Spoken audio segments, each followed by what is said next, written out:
Makarpura GIDC road પાસેથી પ્રસાર થતી વરસાદી કાંસમાં દૂષિત પાણી, ગંદકી અને દબાણો સહિતના આક્ષેપો થઈ રહ્યા છે. સાથે જ કામ કરી રહેલા કર્મચારીઓ પાસે સુરક્ષાના પૂરતા ઉપકરણો પણ જોવા મળ્યા ન હતા. વડોદરા શહેરના મકરપુરા જીઆઈડીસી રોડ પાસે આવેલ કાંસમાં હાલમાં સફાઈનો ગંભીર અભાવ જોવા મળી રહ્યો છે. વરસાદ પહેલાંના દિવસોમાં કાંસમાં કચરો અને દૂષિત પાણીના કારણે અતિ ભયાનક સ્થિતિ સર્જાઈ છે. કચરાના ઢગલા અને ગંદકીના કારણે આ વિસ્તારોમાંથી પ્રસાર થવું પણ મુશ્કેલ બની ગયું છે. સ્થાનિક ઉદ્યોગો દ્વારા દૂષિત જળ છોડાતું હોવાના પણ ગંભીર આક્ષેપો થઈ રહ્યા છે. ગટરના દૂષિત પાણી પણ કાંસમાં છોડાતા હોવાના આક્ષેપો થઈ રહ્યા છે. તો બીજી તરફ કાંસ ઉપર દબાણોની પણ માહિતી સામે આવી રહી છે. વિશેષ એ છે કે સફાઈના કામદારોને કોઈપણ પ્રકારની સુરક્ષા કિટ ઉપલબ્ધ કરાવવામાં આવી નથી. કામદારો જીવના જોખમે દૂષિત કાંસમાં ઉતરીને સફાઈ કરી રહ્યા છે, જેના દ્રશ્યો કેમેરામાં કેદ થયા છે. આ કામગીરીમાં જો કોઈ દુર્ઘટના થાય તો તેની જવાબદારી કોણ લેશે? વરસાદના દિવસોમાં ગંદકી અને કચરાના ઢગલાના કારણે પાણીના પ્રવાહમાં અવરોધ આવે તો નવાઈ નહીં.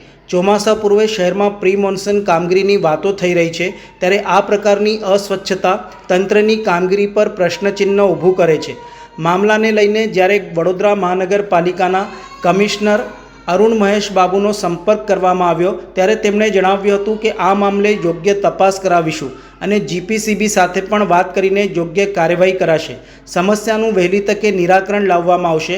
તેમના નિવેદન પછી મોટો સવાલ ઊભો થાય છે કે સ્થાનિક અધિકારીઓ અને કર્મચારીઓ આ સ્થિતિથી શું અજાણ છે કે ધૂતરાષ્ટ્રની ભૂમિકામાં છે? મીડિયા દ્વારા સવાલો પૂછાયા પછી જ તપાસ શરૂ થાય તે તંત્રની કામગીરી સામે પણ ગંભીર ચિંતાનો વિષય છે. વસ્તી વિસ્તાર નજીક આવતી આ કાંસની સ્થિતિ જો આવી જ રહી તો ચોમાસામાં જીવલેણ પરિસ્થિતિ ઊભી થવાની પૂરેપૂરી શક્યતા છે. હવે જોવાનું એ રહ્યું કે તંત્ર વાસ્તવમાં જમીની સ્તરે શું કાર્યવાહી કરે છે અને હાલની સ્થિતિમાં કેવો અને કેટલી જલ્દી બદલાવ લાવે છે.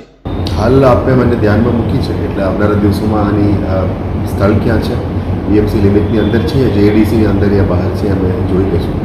વીએમસી લિમિટની અંદર હોય તો અમે એની ચેક કરવા માટે સિટી એન્જિનિયર અને ત્યારના એન્જિનિયર્સને સૂચના આપીને ચેક કરાવશું.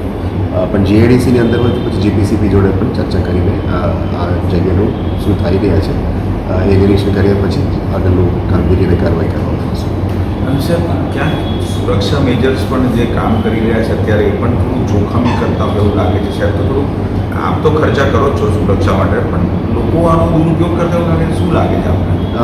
હાલ આપણા ધ્યાનમાં આવું કંઈ ઘટના બનેલ નથી, પણ આવું કંઈક થતું હોય તો ચોક્કસ કોઈ એવું ઘટના ના બનવું જોઈએ.